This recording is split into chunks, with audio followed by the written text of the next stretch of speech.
ehkä tässä videossa tehdään vähän korea. Jotain pikku challenge. Tästä tulee menee taas oma tunti. No ei. Tästä eikä kori. No ei. Me ei olla oikeesti kauhean hyviä. Me ei harrasteta. Lähes. Me haetaan siis välillä palloa. Ole! Tästä 3. Tehtiin täydessä. Koitetaan saada 2 kertaa putkeen. Roski koitti 3. Te ette nähnyt mitään. Heitä vaan. Tää ei ihan. Tää on sit pelkkää korisheittelyä.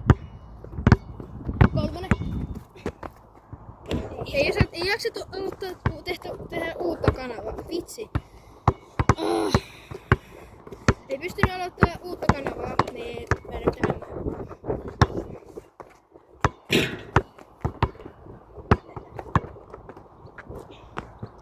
ei tästä tuu yhtään.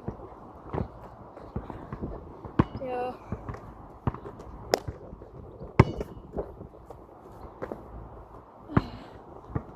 Korkeutta on niinku aikuisten.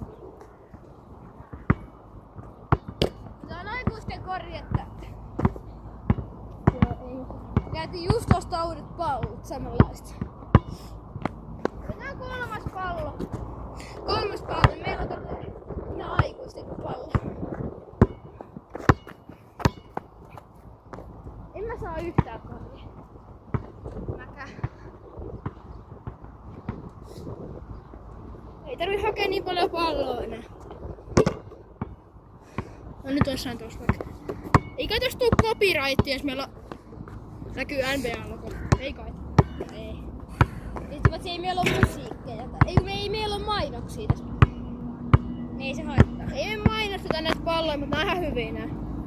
Me ei mainosteta näitä. Me ollaan tekemässä oma korisfirma. Mutta on niin.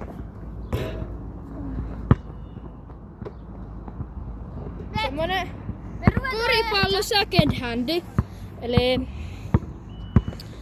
no siis, me ehkä tehdään nettisivuilta, että myydään toris. Niin mun iskän nimellä se tulee. Me saadaan ne rahat sit kuitenkin.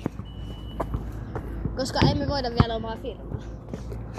Ja hei, me aloitetaan sortsi sitten, jos me se saadaan tehtyä. Ja sit käykää ostaa sieltä. Siis jos saadaan tehty, tuskin niinku tehdään. No, mut jos, niin me yritetään kertoa.